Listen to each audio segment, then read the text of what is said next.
You got into the safety business because you wanted to protect people, but somewhere along the way, the job started controlling your time, your schedule, your priorities, even your income potential.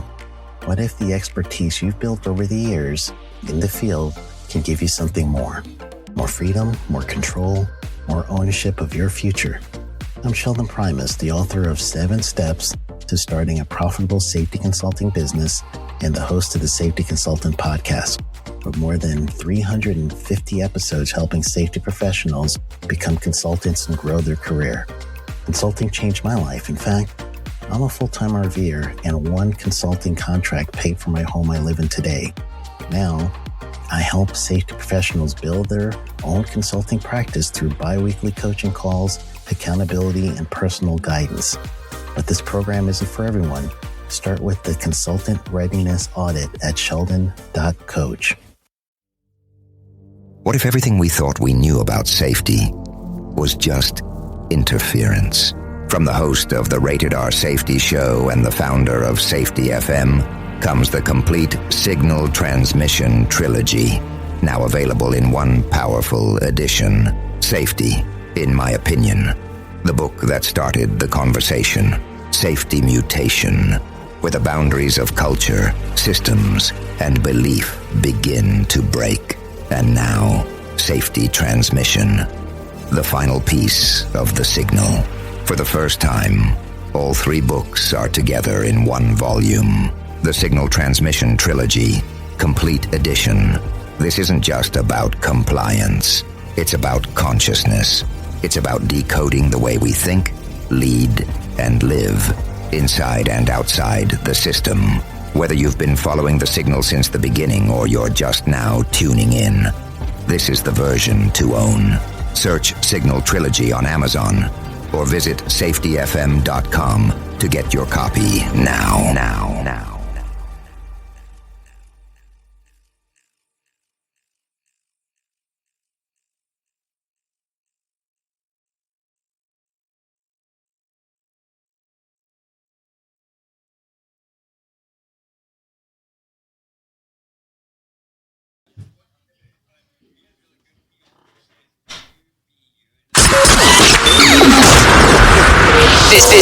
This show is brought to you by Safety FM.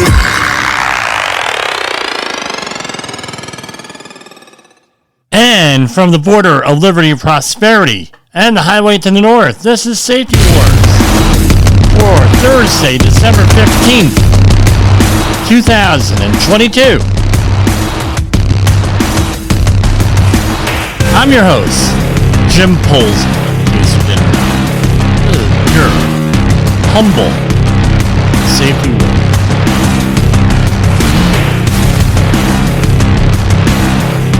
How you doing out there tonight? Oh, we covered a lot of territory on yesterday's program. Just remember that we are available for download on most of your podcast platforms under the moniker Safety. So that's where we release our podcasts and this program. It's always growing. I appreciate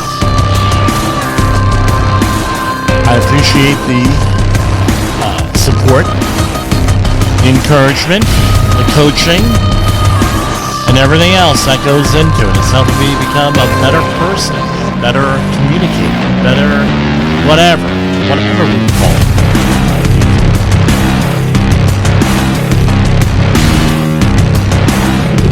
So, false consensus effect. We talked a little bit about that last night. And this is the whole thing with it. Right? As a review, it's a cognitive bias that causes people to overestimate how much others are like them in terms of sharing things such as their beliefs, values, characteristics, experiences, and behavior. Now, we get into this all the time at work, right? Especially as safety professionals. Let's face it, a lot of us were nerds. Or if we didn't start out that way, we became one. With all the facts and figures and everything else that goes in there. We like to think that people value human life. that's a universal value. We're working to value human life. I'm going to tell you that's not true. There's a lot of people who do not value human life. Whether it's they don't like you because of your race, they don't value human life based on race, religion, socioeconomics. Those, it's like the book that we're all familiar with, Charles Dickens' A Christmas Carol. If we ever remember seeing any of the many incarnations in the movie, if we didn't read the book, it was about poor people. It was about how the rich treated the poor. And Charles Dickens was a very progressive activist for his day with that. And that's what my whole point of bringing this out as. It has wide-ranging applications. So for example, we had to hear about it for years with politics. Well, I see this candidate having all this activity, all this, all that. And when I was involved in politics, there were some candidates that had zero campaigns. They're incumbents. They had zero campaigns. Didn't matter whether they were Democrat or Republican or something else. Guess what? They got reelected while the opponents are out there knocking on doors, which we don't do anymore. Getting the word out there, meeting the voters and everything else. So you'd always end up losing. And then we'd be like, well, where the hell is all these people that were going to support us? Well, guess what? They were either being nice, or there wasn't enough of them, or you thought that everybody thought the way you did and it didn't work that way. How does that work with safety? Me, I value human life. Right? That's the way I am. If you could say one thing about me, I value human life. How do you handle a client, a coworker, that says things along the lines of, Jim, and this is a direct quote, I don't give a flying shit if the people fall off the building. I don't care. I don't care about them. Yeah, we'll be upset for a couple of minutes. Yeah, I'll have to fill out more paperwork, but guess what? I'm just going to go along and do the job. It's almost verbatim the kinds of comments that I always used to get. Now, things have changed a little bit, but you know that in the background that's often what the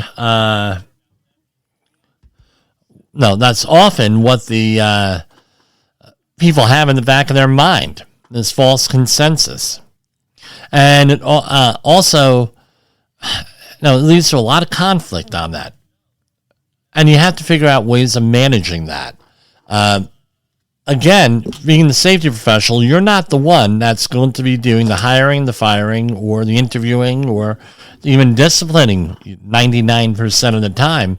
And you have to work within this framework. Well, what if the employer your workplace likes a certain person because they're a big producer and they have that attitude?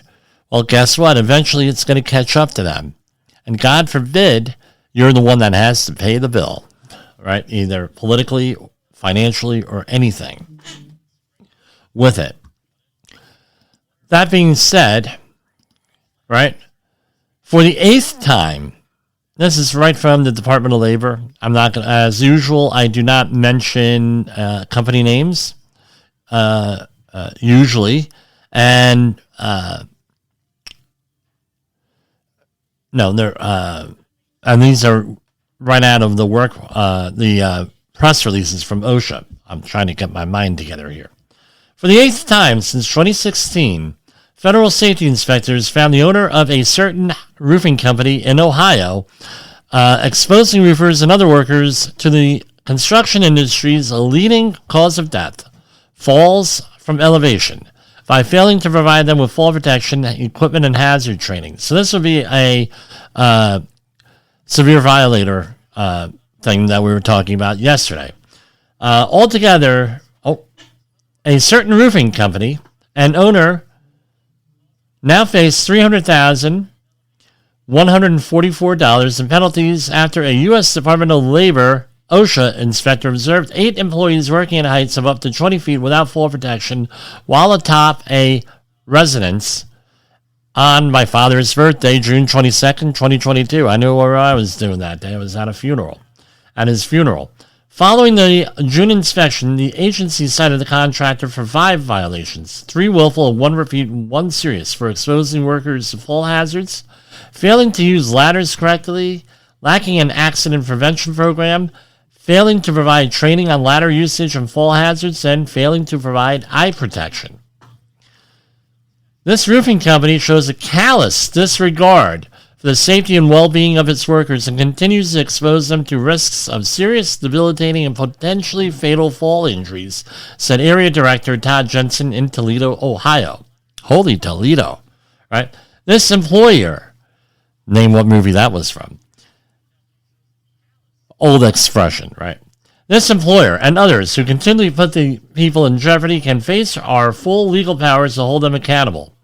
The BLS reports that 1,008 construction workers died on the job in 2020, with 350 of those fatalities related to falls from elevation. And going on, and OSHA has resources for this. So this is one of those workplaces where they really don't give a gluno about what goes on, apparently, according to this article. Or this press release from OSHA. And remember, everybody is proven guilty till innocent, and these things get negotiated down. But 8 times since 2016. Pardon me. Where can you find information on this? Let's say you're going, and this is what I cover in my when I'm teaching open enrollment or at a in a university setting, the outreach training. You're going to apply for a job somewhere. Always a good idea to check out the establishment search on OSHA. Whether you're going to be in a safety role or any other role, because do you really want to work for a company that's unsafe? Really?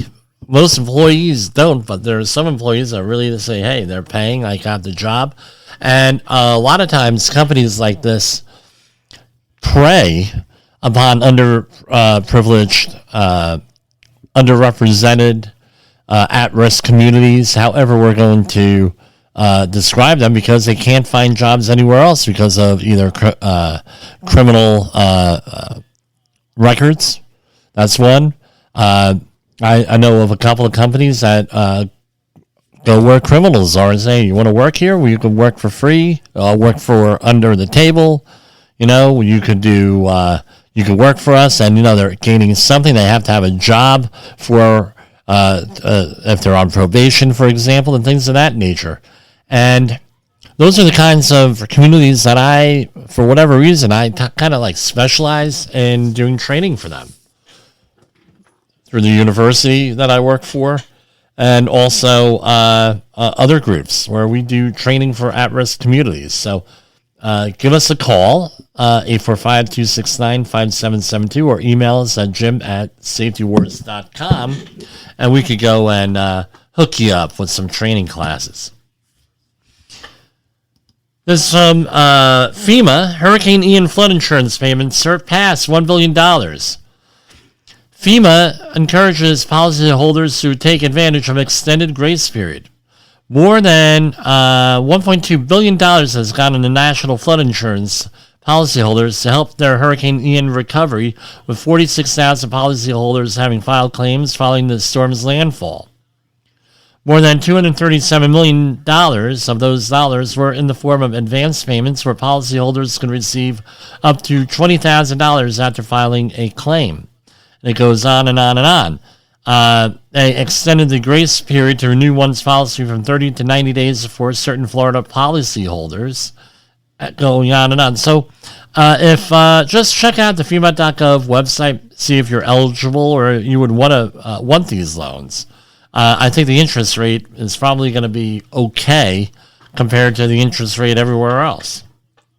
EPA, this is from the EPA from yesterday. EPA selects 29 organizations to receive first brownfields job training grants funded by the bipartisan infrastructure law, boosting workforce training in underserved, overburdened communities. Today, the U.S. EPA announced the selection of 29 organizations to receive a total of more than $14 million in grants funded through President Biden's bipartisan infrastructure law for environmental job training programs across the country.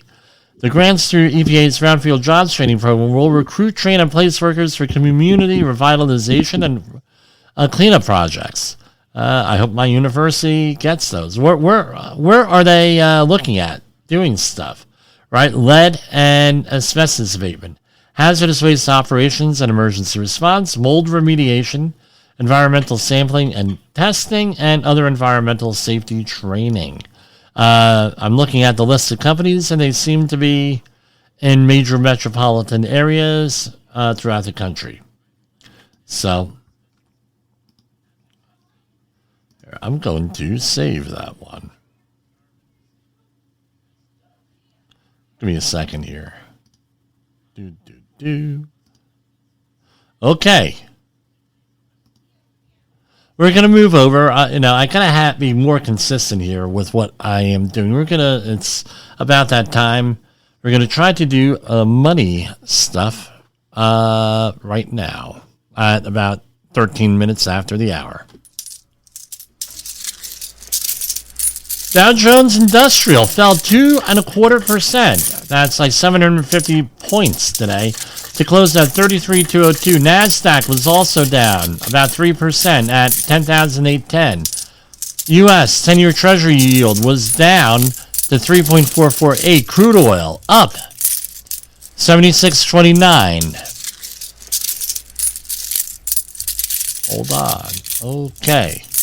Moving on over to precious metals. Gold at 1787.80. Silver, and that fell. Silver is up 23.38. Platinum up 1,025.80, and palladium is up at 18.45. Hold on. What's crude oil? I'm not seeing it on my list. Oh no. Hold on. Okay, here we are. Crude oil, Bitcoin is down 17,383. Actually held steady at 17,383. Crude oil is at 76.31 a barrel, so went up slightly from yesterday. So I tell you what, some prices of gasoline are coming down in New Jersey. And certain parts of New York, we're looking at close to $3 a gallon. But I was in one area today, and it was $5.69 a gallon. What's causing all this financial strife here? All right, retail sales, manufacturing declines and I have some commentary here too. Point to slowing economy. Shoppers spent less in November on holiday-related items and autos as Fed continued raising rates. Well, who wants to pay all those high interest rates for a car? All right. I mean, this should be obvious here. All right. And here we go. The recession fears mounted Thursday, pushing benchmark indexes sharply lower. Weak retail sales data increased estimates from the Fed the day before of how high interest rates may have to go, and central bank posturing in Europe all fed investor unease. Dow Industrial fell 764, and we just all mentioned that. Central banks in the UK and Eurozone and Switzerland also raised rates, highlighting the risks to a late fall rally that has taken the Dow, for instance, up 16% from its recent low. So,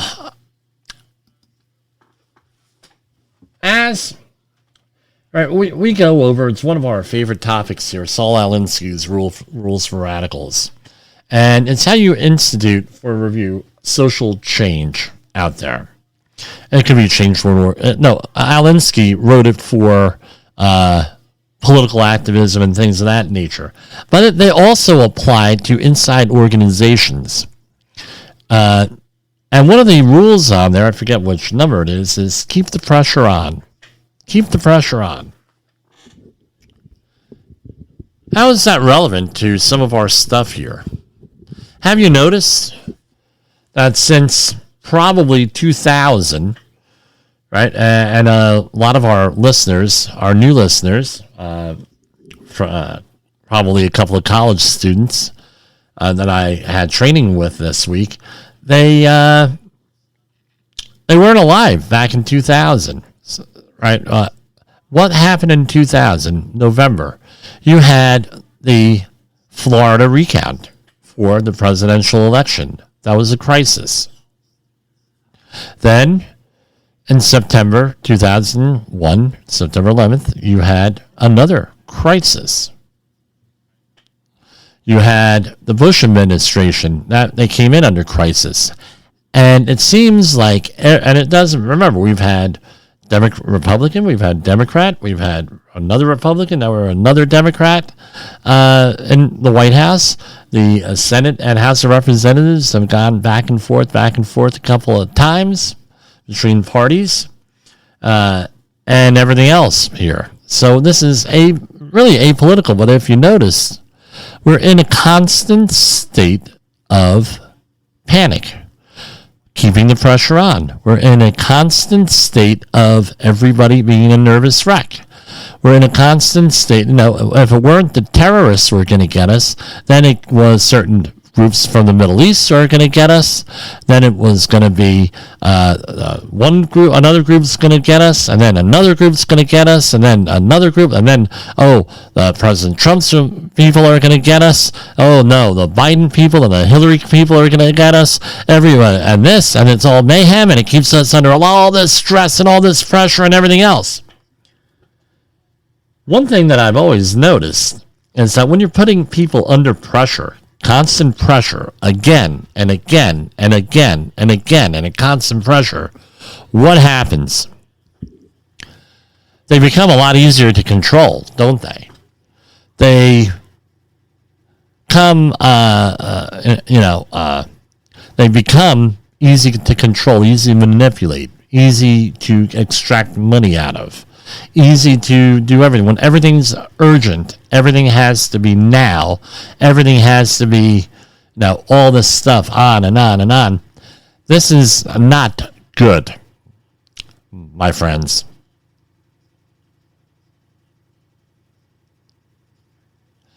People try to, they bust my chops a lot.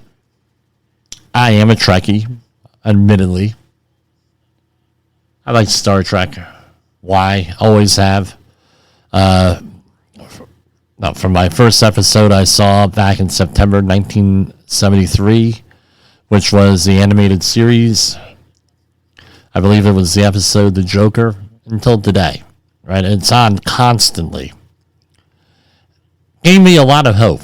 It gave a lot of people a lot of hope over the years. Well, one of the characters I latched on to was Mr. Spock, played by Leonard Nimoy. And he was a member of the race, extraterrestrial race called the Vulcans, and they followed logic and reason. Tried to purge emotion out of them. Now, we're human beings, we're not going to do that. We're filled with emotion, and then later on through all the series, you can see where the Vulcans did have emotion, but they held it in check, and they were right, and things of that nature. You had different writers, different incarnations. The current two players of Spock are Ethan Peck, who was Gregory Peck's grandson, the famous actor, and then you had Zach Quinto in the J.J. Abrams Trek in the movies. But it's always logic, reason.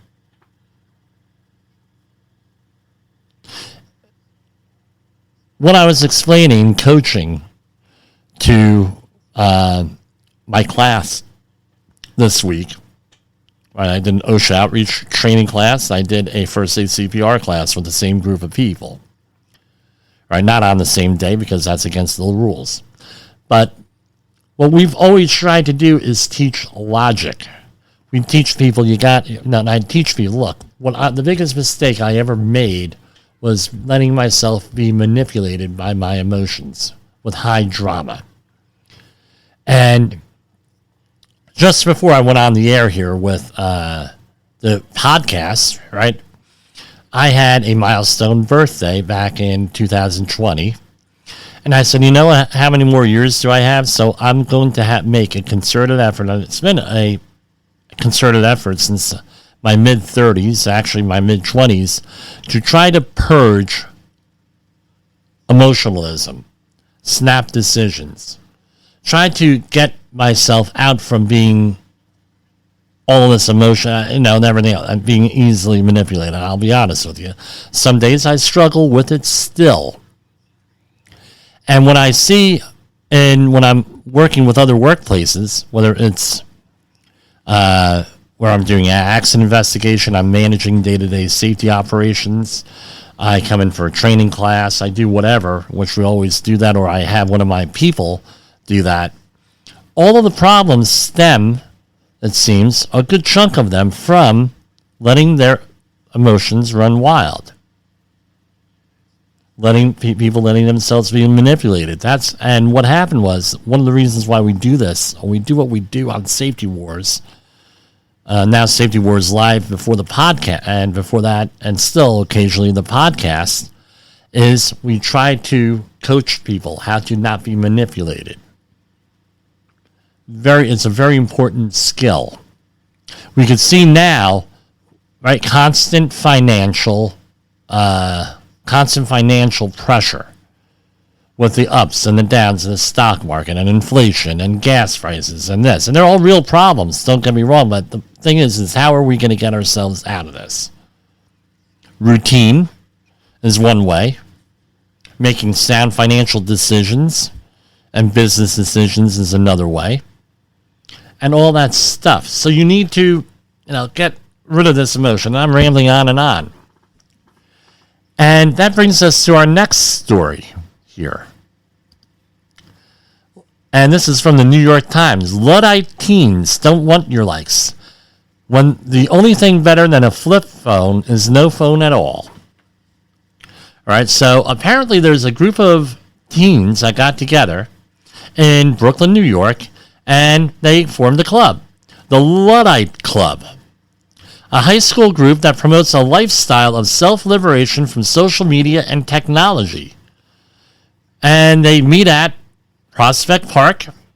They hide away their iPhones, or in the case of most devout members, their flip phones, and they're anti-technology, the Luddites. Now, if you look back, Luddites, who are the Luddites? I believe that they were in ancient Israel, right? Or were they? No, I'm completely wrong on this. Hold on.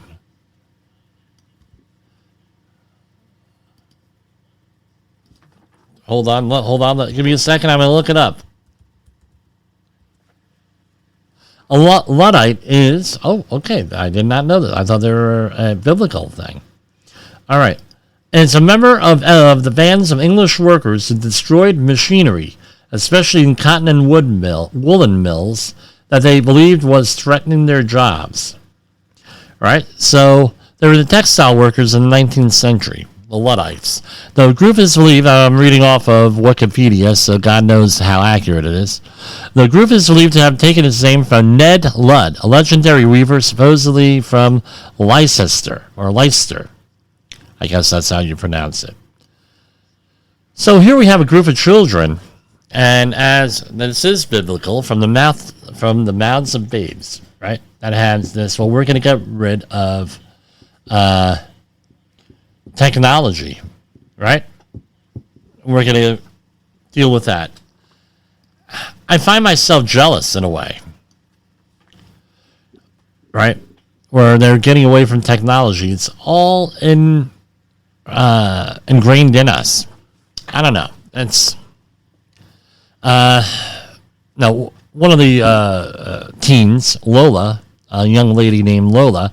When I got my flip phone, things instantly changed. I started using my brain. This is a quote. It made me observe myself as a person.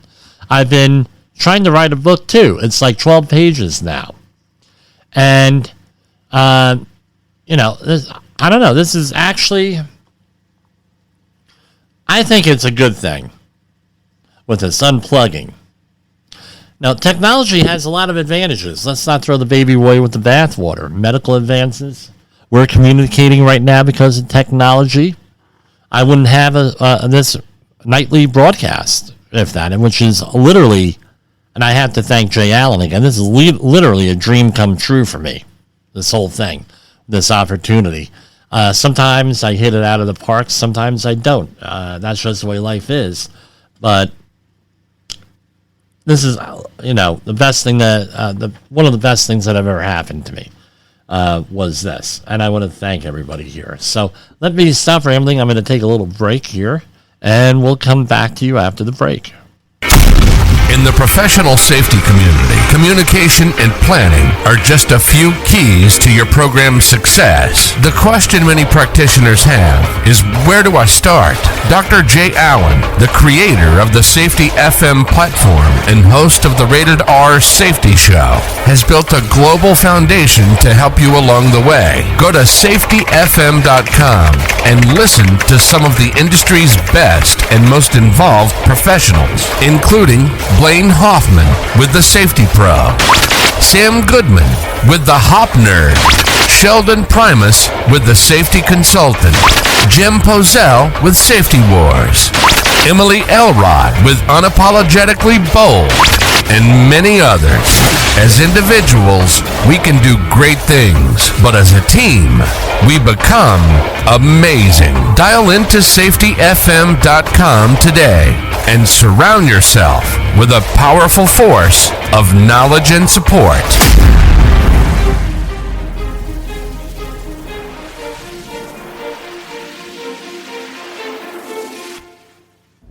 OSHA recordables, first aid cases, catastrophic losses.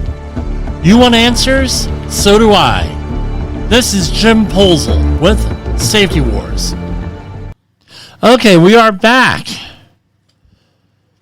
So we're going to go into change gears a little bit here. Drought emergency declared for all of Southern California yesterday.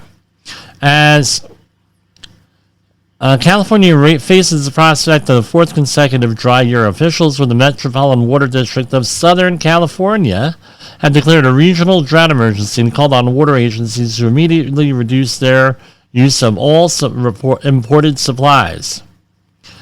Okay, well, this is what it is. You talk about poor planning. And I still don't get this. All right, and people say, well, it's money, it costs a lot. Well, how much is a drought costing you? California has what is called, if you've ever been there, if I remember right, they have this. It's called beaches. And the beaches connect to the Pacific Ocean, the largest ocean.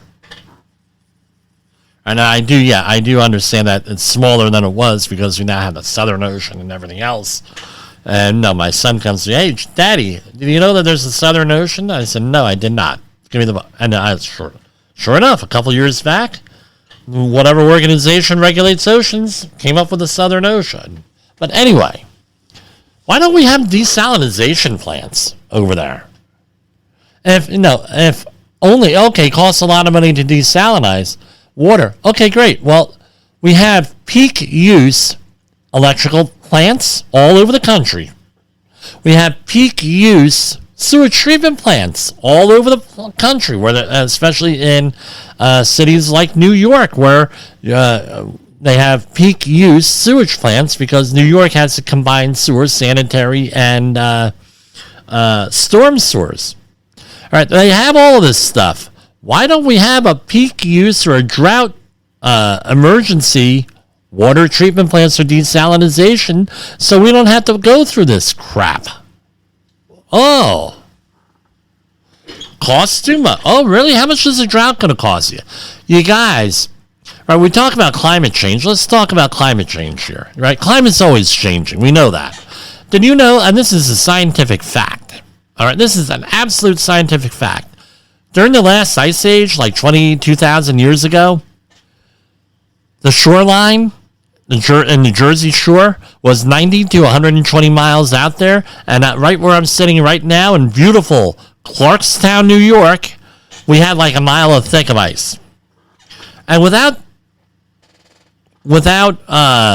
industrialization, even though there are some people who think that, well, the ancient Babylonians and everything, and the people who used Sanskrit and cuneiform back in the days, and the ancient Sumerians, yeah, they were industrialized. Okay, great. You want Believe that there's some evidence for it. Obviously. Okay, great. Could be interpreted. I don't know. I'm not an anthropologist or a historian here. All right. Without benefit of or consequences of industrialization, we came out of the Ice Age, right? We had smaller ice ages and warming periods and a medieval warming period and all this stuff, all right?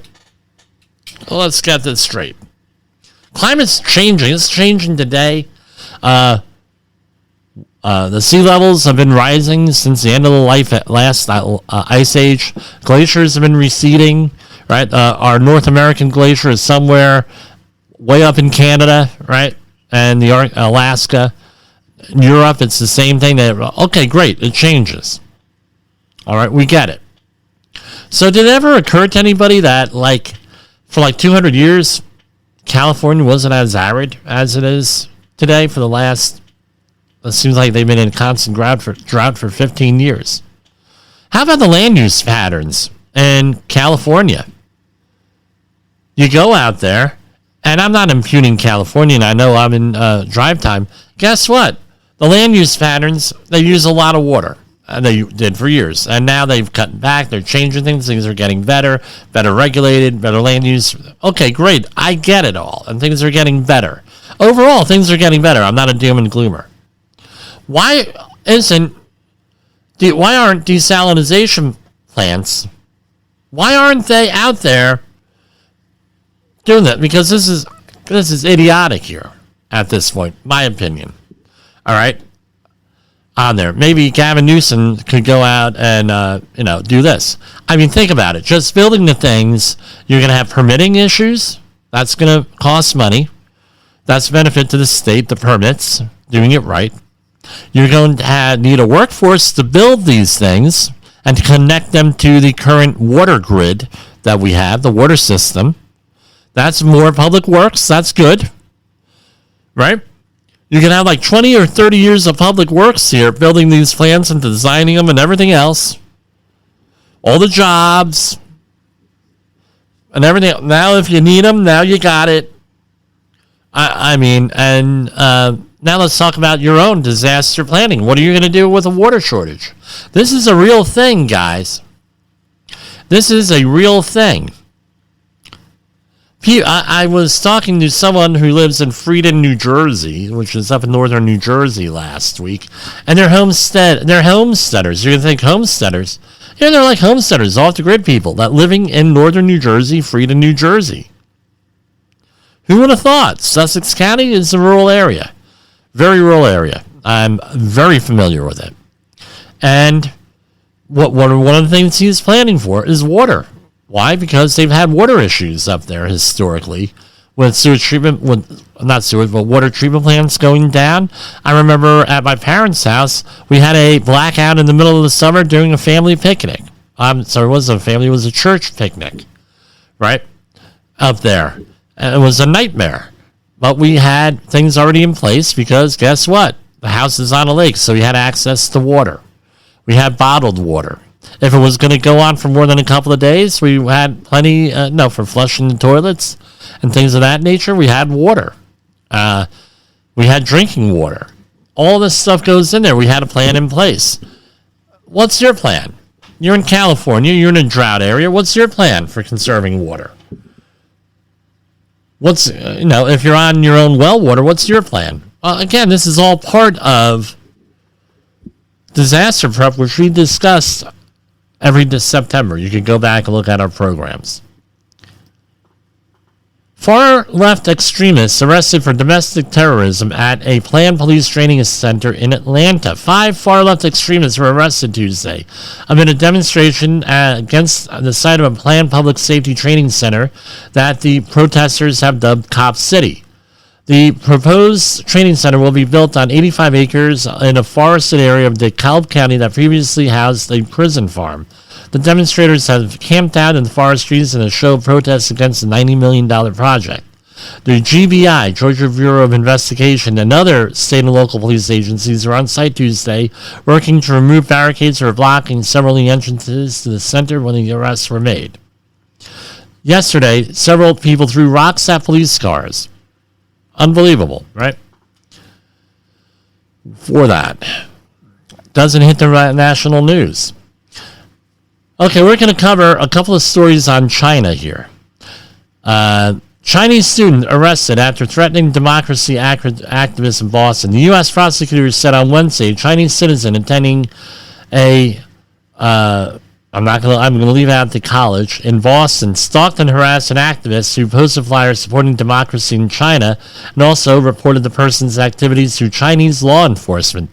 This was a follow-up from a couple of months ago. We did a story where Chinese law enforcement has outposts in the United States, but the thing is, the United States has outposts all over the country, all over the world for law enforcement. I mean, we have Interpol in this country, so this is not a weird. This is also not a weird situation to have other countries' law enforcement agencies here and us go elsewhere. Federal prosecutors in Boston said that the alleged person did so after threatening through the online messaging service WeChat to chop off the activist's hands and demanding the person stop posting reactionary posters near the campus. So the guy was arrested and released and had lawyered up. Probably a good idea to lawyer up. Outraged parents. This is not China, but here you go. Outraged parents demand a county school, Loudoun County School Board members, all of the members, resign after the superintendent is indicted. During a school board meeting in Loudoun County, Virginia, Tuesday night, outraged parents demanded that members of the board resign for failing to hold the superintendent accountable for mishandling sexual assault cases involving high school students. Last week, the school board fired the person in a closed-door meeting after a special grand jury released the report blaming the district for failing to intervene after a male student sexually assaulted a female student in a girl's bathroom, allowing the perpetrator to assault another victim at a second school in the district.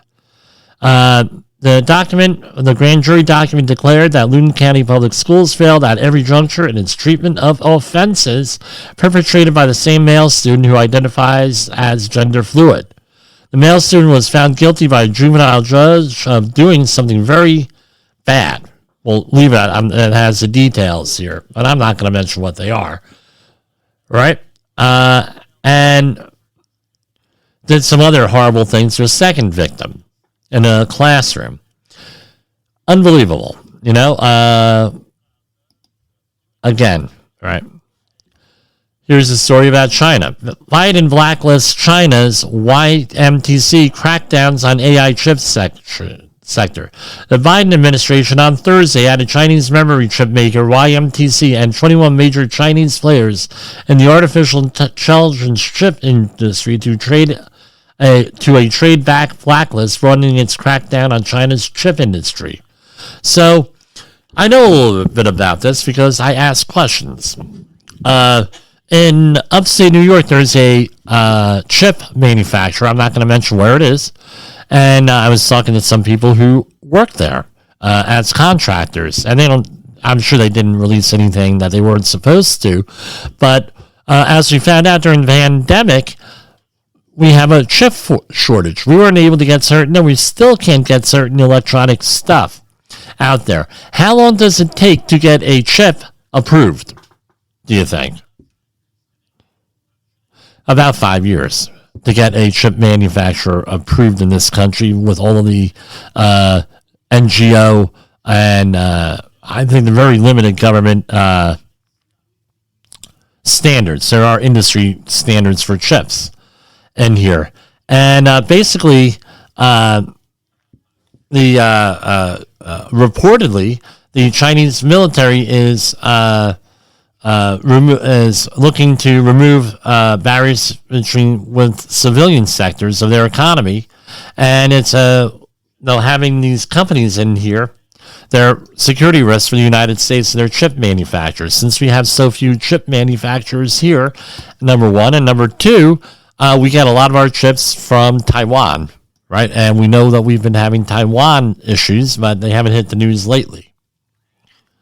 And a related story, Chinese firms are increasingly focused on boosting the production of older generation semiconductors Experts in the United States and the Western world are concerned that the development poses a significant international security threat. Older generation chips are still critical for various technologies. For instance, 28 nanometer chips have been in use since 2011 in weapon systems and computers. So they are looking at China wants to expand, but everyone says, well, may not be such a good idea. So that's another one. Report details unprecedented evil of China's state-sanctioned forced organ harvesting. This is not anything new. I've been reading about this for about 25 years. Doctors Against Forced Organ Harvesting released a report this week talking about the practice of harvesting organs from living prisoners of conscience into the spotlight on International Human Rights Day 2022, observed this week on December 10th. Quote, the unprecedented evil, the state-sanctioned large-scale killing of vulnerable prisoners of conscience committed by a totalitarian regime is not only a crime against humanity, but also a threat to humankind, states the report titled Forced Organ Harvesting from Living People in China. The 56-page report covers the span of 2 decades, detailing the origin and investigations of the subject. Right, so, again, we're covering China today, it seems, but, again, organ harvesting, things going on in this world. By the way, not the only place that is doing this. Right? China's not the only place. There are other countries doing this. And our country, for years, I don't know if it still goes on, I don't know how popular it was, we had people selling kidneys, right? And selling other organs to compatible donors. So don't think that this only happens there, and we do things here. I'm not justifying it, saying, using a moral equivalence argument, but this goes on all over. China reports new Omicron variant spreading in 9 provinces. The populace is fearful and mortuaries overwhelmed. The COVID-19 cases have been increasing in China since the ruling communist regime eased zero COVID restrictions on December 7th. So basically, they cannot keep up with recording cases and or managing this. They're on overload. I think that they were probably realized that this would happen, and they didn't have the resources to manage this. This is why they had the zero policies in there. Right? Something to think about. Right? Externalities, unintended consequences, things of that nature. We're going to take a brief break. I'm going to get something. I got to grab something to drink, and we'll be right back at you. You are listening to Safety Wars. Tomorrow's Safety Today. Is your safety training old, stale, and hackneyed? Is your safety trainer still preaching a warped version of behavior-based safety? How about safety training that actually addresses your hazards in your workplaces and is not standardized baloney from 25 years ago? Contact the Safety Wars team at safetywars.com or call Jim Posel at 845-269-5772. Remember, if you're receiving this message, you are the solution to unsafe workplaces. OSHA recordables, first aid cases, catastrophic losses. You want answers? So do I. This is Jim Posel with Safety Wars. Safety Wars is streaming now. SafetyFM.com.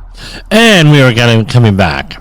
I hope I didn't get too swampy there, but all this stuff is happening here, and it doesn't seem to be covered in normal news, right? We have to go out and we have to search for it. And with all the stuff going on with China, Ukraine, all the other turmoil and everything else all over the world, we forget about these things that go on. Something else that we forget about. So this week I did safety training at a university in northern New Jersey, and one of the classes, I did an outreach class, and I did a first aid CPR class, right, for the students. and it was the same group of students. But anyway, so what's the advantage of having a safety professional do your first aid CPR training? What I try to do, and I either use it with supplemental information or as part of the class where it's appropriate, I talk about what the OSHA requirements are for injury and illness reporting. Because this is what happens. And I stress how important it is to have a accident management program, back to work program. You know, they go by all different types of names and they have all different types of variations. And there's a lot of options. So I wanted to go over the 29 CFR 1904 standards, specifically recording and reporting of occupational illnesses and diseases. This is subpart C, right? So what's required? We are in 1904.4 subparagraph A. Basic requirement. Each employer is required to keep records of fatalities, injuries, and illnesses, and must record each fatality, injury, and illness that is work-related, is a new case, and meets one of the following reporting criteria laid out in 1904.7. And then, you know, I'm not going to go and keep on reading all these verbatim, but let's see here. What's relevant? You must consider an injury or illness, and I'm in 1904.7a, basic requirement. You must consider an injury or illness to meet the general recording criteria and therefore be recordable. If it results in any of the following: death, days away from work, restricted duty, or transfer to another job, medical treatment beyond first aid, or loss of consciousness. You must also consider a case to meet the general recording criteria if it involves a significant injury or illness diagnosed by a physician or other licensed healthcare professional, even if it does not result in death, days away from work, restricted work, or job transfer, medical treatment beyond first aid, or loss of consciousness. So that's a lot. So there's a lot more to responding to an emergency or anything else than just going out and first aid CPR or on workers' comp. This is where a lot of companies, and very large companies, who you would be surprised about, fail at this. They are companies that we've heard of, right, where they fail in this general recording criteria. And I'm not going to mention names, but you could go look that up on the establishment search and some of the other areas. One of them is a warehouse company, and the other one's a furniture manufacturer that got whacked for this. But anyway, basically, why do companies not report this stuff and not keep it on an OSHA 300 log or 301? Why is that? Well, they don't want their insurance rates to go up. Number one. Number two, they don't want it on a record somewhere. And remember, this all gets reported, right, on some level, right, either electronically or on paper, or if someone comes to the job site, or like a citation, or if you're bidding on work. All of this comes out, right? So companies often take their person out the back gate and take them and have them do it, pull an insurance fraud thing and have their own health care insurance take care of it, or they pay for it out of pocket, trying to cover things up. So how do I decide if a case meets one or more of the general recording criteria? This is 1904.7. If there's a death, if there's a day away from work, restricted work or transfer to another job, medical treatment beyond first aid, loss of consciousness, a significant injury or illness diagnosed by a physician. How do I record a work-related injury or illness that results in an employee's death on the OSHA 300 log? All right. And also, you must report any work-related fatality to OSHA at 1-800-321-OSHA or on their website. Probably the phone number is probably the way you want to go, within 8 hours. Okay. If it isn't done, guess what? That's a citation there. Right? That's within 8 hours of the death. All right. How do I record a work-related injury or illness that results in days away from work? Again, on the 300 log. Right. And there are regulation tells you how to count. How do I count the day of the injury? Blah, blah, blah. Okay. Let's go on. How do I record an injury or illness when a physician or other healthcare professional recommends that the worker stay at home if the employee comes to work anyway? Guess what? You got to do that. You got to be a record. How do I handle a case when a physician or other licensed healthcare professional recommends that the worker return to work, but the employee stays at home anyway?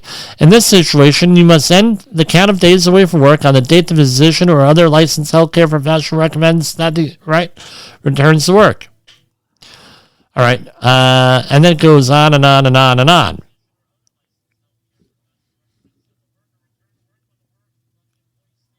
How to count and everything else. Okay, and it goes on and on. We go into a little bit. We're going to be closing out the program very shortly here. What is the definition of medical treatment? Medical treatment means the management and care of a patient to combat disease or disorder.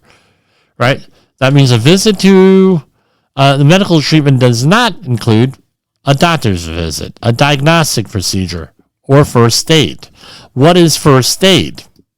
Using, and that's a lot of stuff. Tetanus shot is first aid. Non-prescription medication, non-prescription strength. Cleaning or flushing or soaking wounds. Using a wound covering like a Band-Aid. Right? Using hot or cold therapy. Non-rigid means of support. Temporary mobilization devices like a splint. Drilling of a fingernail and toenail to relieve pressure. Using an eye patch. Removing foreign bodies from the eye. Using only irrigation or a cotton swab. Right? Removing splinters or foreign material from areas other than the eye by irrigation, tweezers, cotton, or other simple means. Using finger guards. Using massages. Drinking fluids for relief of heat stress. Right? That is non-recordable. The minute that you take them to the hospital, they put an IV in them, that's recordable. All right. And it goes on. You could go look it up in 1904, everything. You have to record needle stick and Sharps injuries. All right. There's stuff for recording criteria for occupational hearing loss. And it goes on and on. So,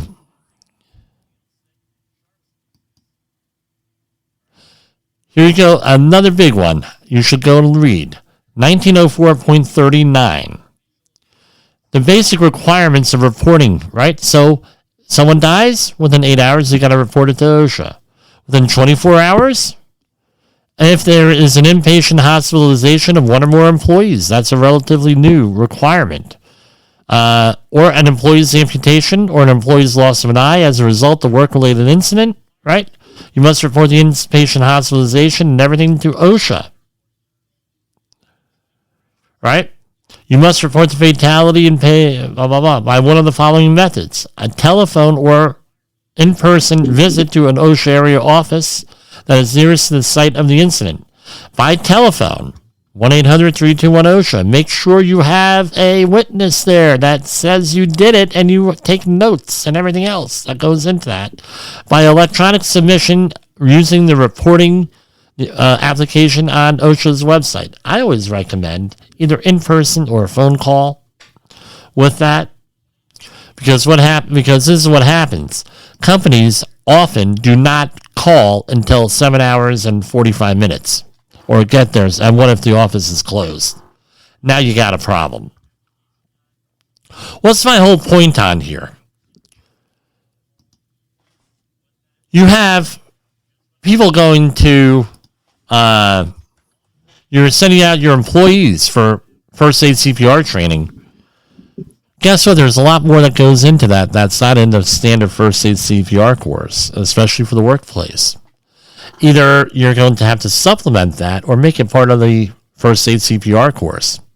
If you hire us, we always discuss this for the workplace, right? I discuss it when I'm doing it for like a college or university or something, because usually those are the future managers that have to know a little bit something about that, and it doesn't take long with this stuff. If you have PowerPoint slides and everything else, that's something you could do. So that's what you do. Just don't hire anybody. Don't send anyone just anywhere for things.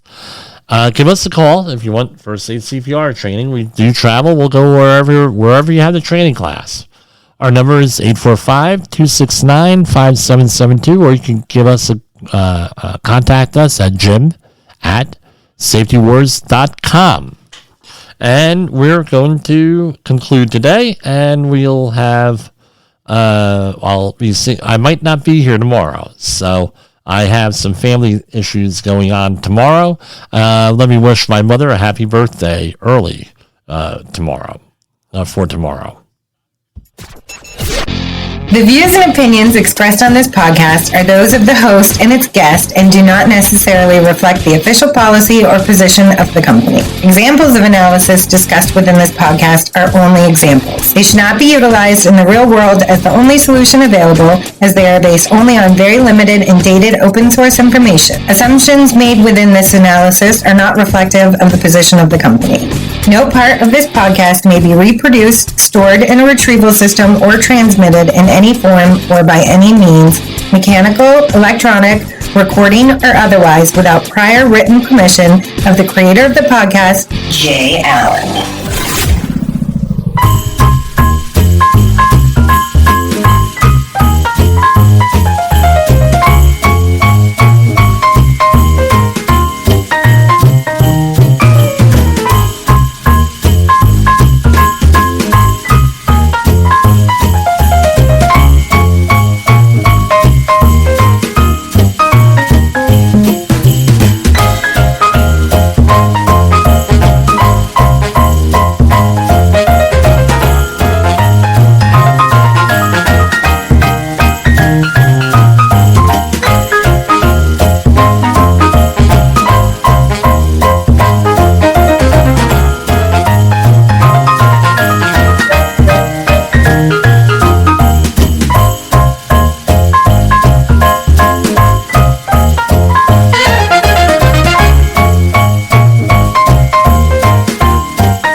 You got into the safety business because you wanted to protect people, but somewhere along the way, the job started controlling your time, your schedule, your priorities, even your income potential. What if the expertise you've built over the years in the field can give you something more? More freedom, more control, more ownership of your future. I'm Sheldon Primus, the author of 7 Steps to Starting a Profitable Safety Consulting Business and the host of the Safety Consultant Podcast, with more than 350 episodes helping safety professionals become consultants and grow their career. Consulting changed my life. In fact, I'm a full-time RVer, and one consulting contract paid for my home I live in today. Now, I help safety professionals build their own consulting practice through bi-weekly coaching calls, accountability, and personal guidance. But this program isn't for everyone. Start with the Consultant Readiness Audit at sheldon.coach. What if everything we thought we knew about safety was just interference? From the host of the Rated R Safety Show and the founder of Safety FM comes the complete signal transmission trilogy. now available in one powerful edition. Safety, in my opinion. The book that started the conversation. Safety Mutation, where the boundaries of culture, systems, and belief begin to break. And now, Safety Transmission, the final piece of the signal. For the first time, all 3 books are together in one volume. The Signal Transmission Trilogy, Complete Edition. This isn't just about compliance. It's about consciousness. It's about decoding the way we think, lead, and live, inside and outside the system. Whether you've been following the signal since the beginning or you're just now tuning in, this is the version to own. Search Signal Trilogy on Amazon or visit safetyfm.com to get your copy now.